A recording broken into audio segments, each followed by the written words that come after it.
good morning, good afternoon, good evening, whatever time of day it is for you and whatever the fuck is in your mug, whether it be coffee, tea, whiskey, Diet Dr. Pepper, anything you got, we got a story for you. Fresh stories every day.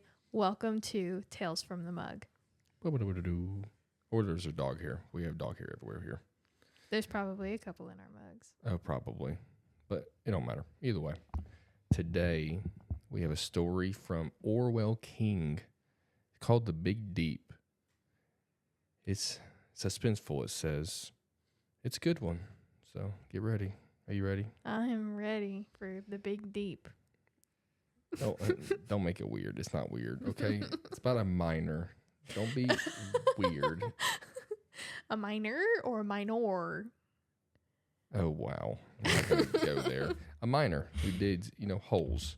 Okay. Thanks for the clarification. Okay. Here we go. It starts off, I am a miner. I dig holes for a living. Dig is a generous word. Really? I blow things up so we can go deeper. Don't. I know we're like 2 sentences in. You're already.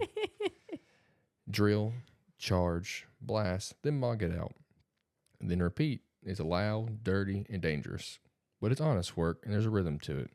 One that makes sense until the day it didn't. The mine is called Kalgora Deep. I don't know if that's right, but we're going to go with it. Carved beneath the sun-blasted hills of Western Australia, 3 hours from the nearest servo, and sits from anything you could call a town. It's not on any tourist map, just a dot behind a red dirt road lined with scrub and ghost gums, baking under the kind of heat that feels like a punishment. Above ground, there's nothing but flat country, shimmering mirages, and the low growl of land cruisers kicking up clouds. Below is another world entirely, black, hot, and pressurized, like working inside the lungs of a sleeping beast. Ooh. Ooh. Ooh. The decline spirals down like a corkscrew, levels branching off like arteries. On the walls, streets of ironstone and quartz run like veins, whispering of wealth, but all I see is rock that hates us. Hates you.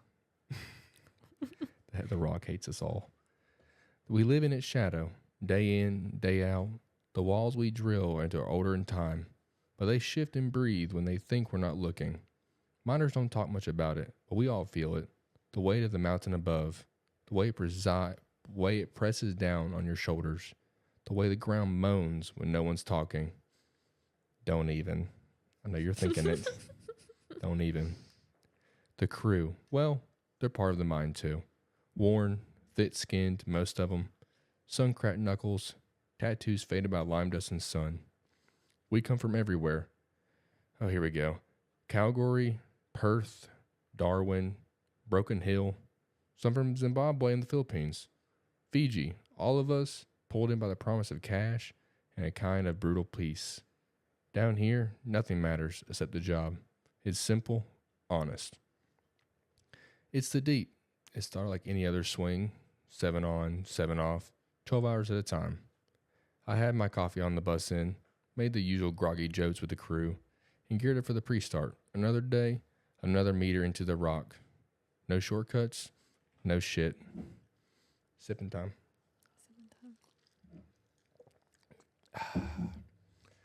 This wasn't my first rodeo.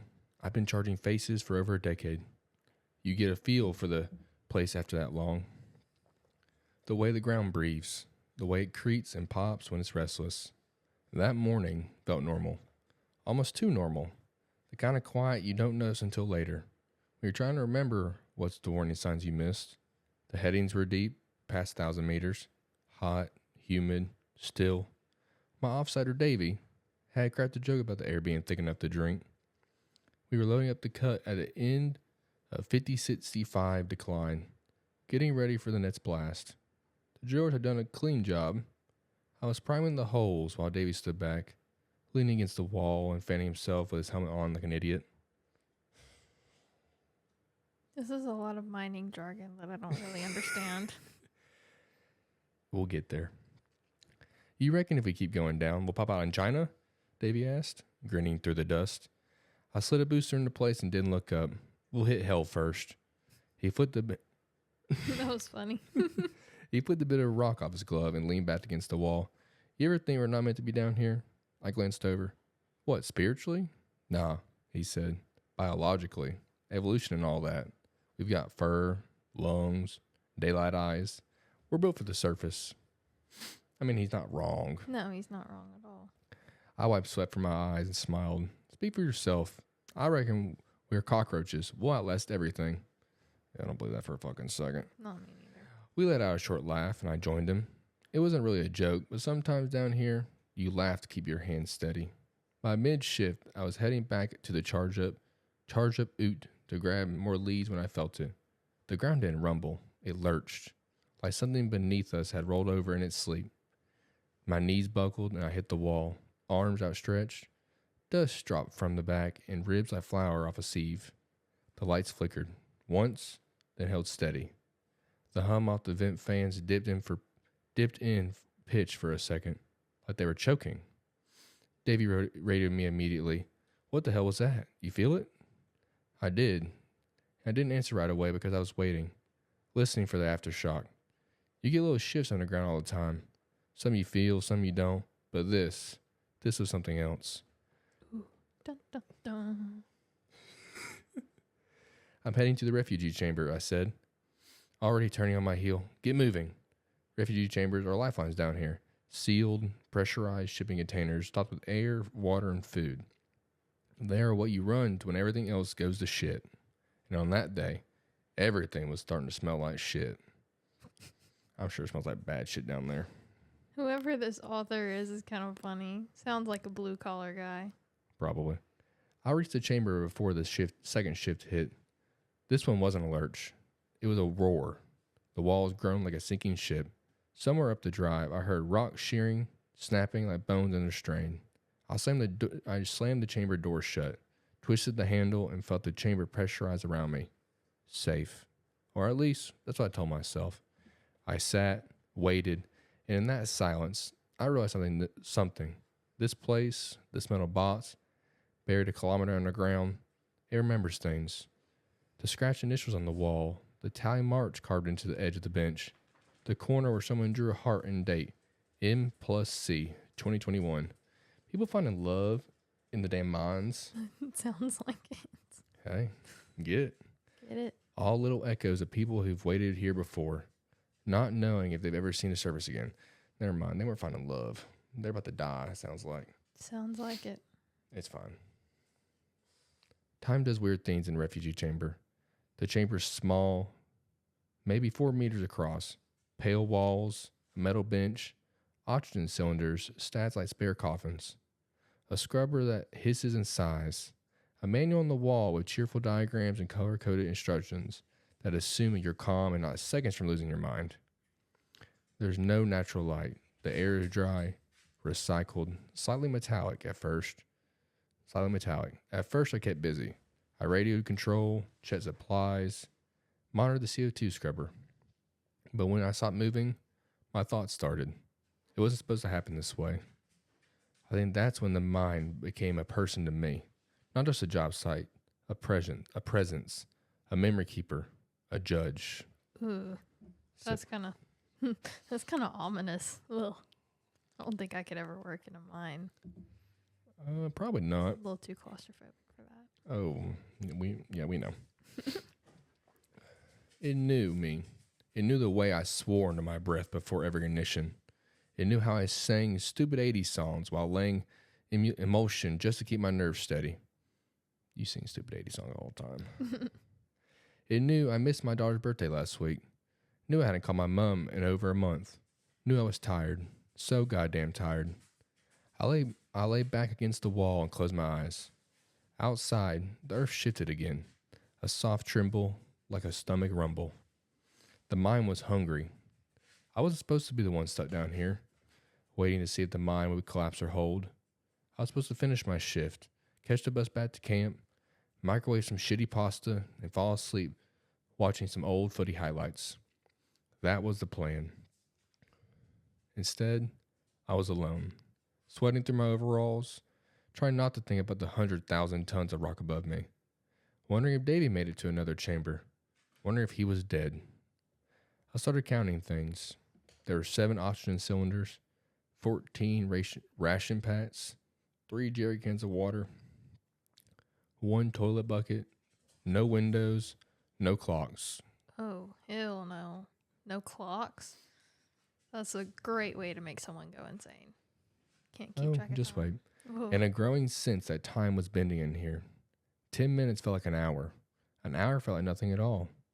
The only measure was the LED panel, which blinked its green reassurance over and over. Safe, pressurized, stable. I didn't feel stable. I started talking to myself, first out loud, then inside my head. It was a trick I learned in my first year underground. Keep talking, keep saying. But it didn't help this time. Not when the quiet was so loud, it felt like I was pressing in through the walls. I laughed. Actually laughed. The kind that sounds too loud in a sealed room. Losing it already, I said out loud. Just a test if I still could. My voice came back strange. Flattened. Hollow. The lights flickered again. Just once, like a half eye blinking. Like an eye half blinking. There you go. I pressed my back harder to the cold chamber wall. Tried to focus on the things I could see. The metal, the bench, the laminated evac sheet. Anything solid, anything real. But the mind, it had other plans. A vibration ran up the soles of my boots, subtle, musical almost, like a low note struck on a cello. Then another, louder, closer.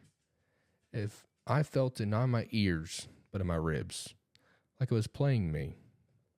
I stood, heart hammering, trying to guess if it was another tremor. But it wasn't. The floor wasn't shaking. The walls weren't shifting. The sound was. It was like the mind was breathing again. Slowly. In. Out. The air moved, not from the scrubber, but from the very rock itself. A warm current, like an exhale from deep within the stone. I pressed my hand to the wall. It pulsed. Just once. I pulled away, stumbling back. Dust sifted down the seams from the ceiling, catching in the emergency light. Breath. Breathe. Breathe. And that's when I heard the tap. Just once. Sharp. Deliberate.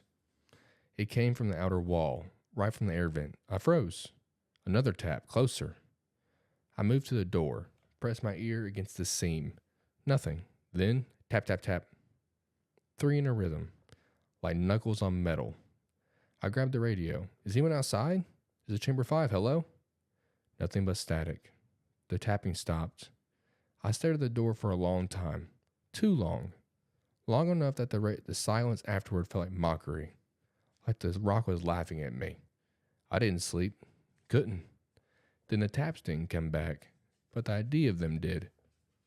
Echoed around my head like ghosts of sound. Maybe it was the air getting to me. Maybe someone else was outside, trapped, lost, dying. Maybe I was the one who didn't make it out. And this is what the afterlife looked like. Metal walls, stale oxygen, and the creeping certainty that none of it mattered. This took such a sharp turn. I'm so intrigued. I don't know how long it had been, but suddenly I heard it again. The tapping. But this time it was different. It was faster, aggressive. The light changed. Tap, tap, tap. And then I heard footsteps. Not boots on metal, bare feet on stone. Deliberate, slow, coming from the inside of the mine. From the sealed corridor beyond where the door stood firm. Fuck that. That was when I stopped thinking like a miner. Stopped thinking like a man. Started thinking like part of the place. Like a cell in a body that had decided to grow around me. Like a cockroach. The footsteps stopped just outside where the door should be. Silence. Then, tap, tap, tap. A voice low and calm. That didn't echo but landed directly in my chest. You came too deep. I backed away, heart clawing at my ribs. Who's there? I asked, though I didn't want an answer. You don't remember me, it said.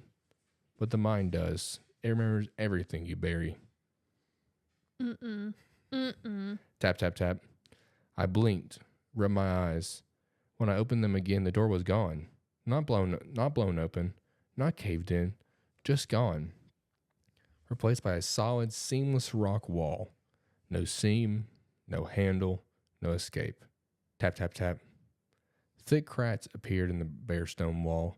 I saw movement, shapes forming in the rock, pressed faces in the ore, hands reaching through the seams in the stone. They weren't ghosts exactly, more like fossils trying to come back. One of them looked like Davy. One looked like my father. One looked like me. This is... Oh my God. The mind was showing me things. All the things I buried. Arguments, accidents. That one time I skipped checking the heading bolts to catch Smoko early. The lie I told to keep my bonus. The way I joked when that kid got airlifted out after the charge misfire. My regrets were etched into these walls, preserved in the strata like core samples. And the mind was reading them. The voice came again. Do you want out? I didn't answer. Dig. I don't know how long I was down there before the rescue crew arrived. Could have been 5 hours, could have been 20. When the chamber door finally opened, the light from their helmets was blinding. They told me I was lucky. Said the geo event collapsed the main haulage drive. Some didn't make it to the chambers in time. I asked about Davy when I reached the surface. They found his helmet. Nothing else. Like the mine swallowed him whole. Management called it a displacement event. Said he was likely buried beneath 20 meters of rock. No chance of recovery. I didn't argue, just nodded.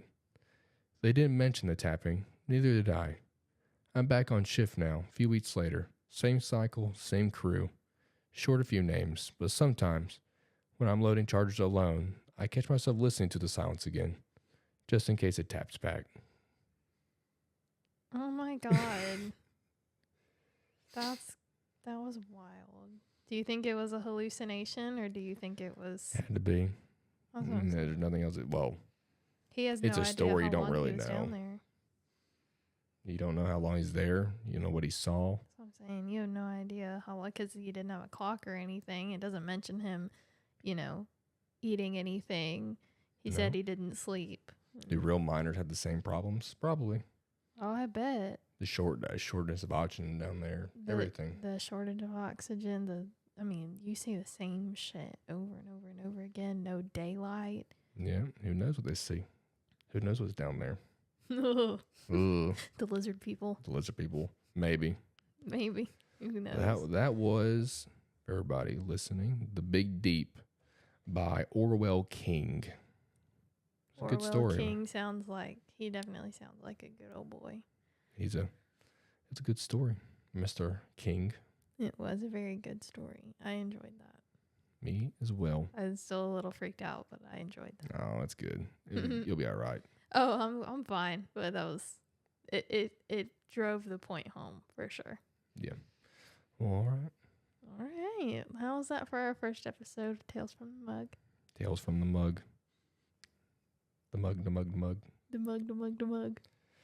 Well, if you're on audio, you can see this on YouTube. If you are on video, you can hear the audio anywhere and everywhere. You can find a podcast. But yeah, it's literally Tales from the Mug. I'm pointing above my head. People just listening on everything. You just search Tales from the Mug. You'll find us somewhere. And we will talk to y'all tomorrow for the next story of, I don't even know what it's going to be, but she knows. I will see you tomorrow. Bye, everybody. Bye, guys.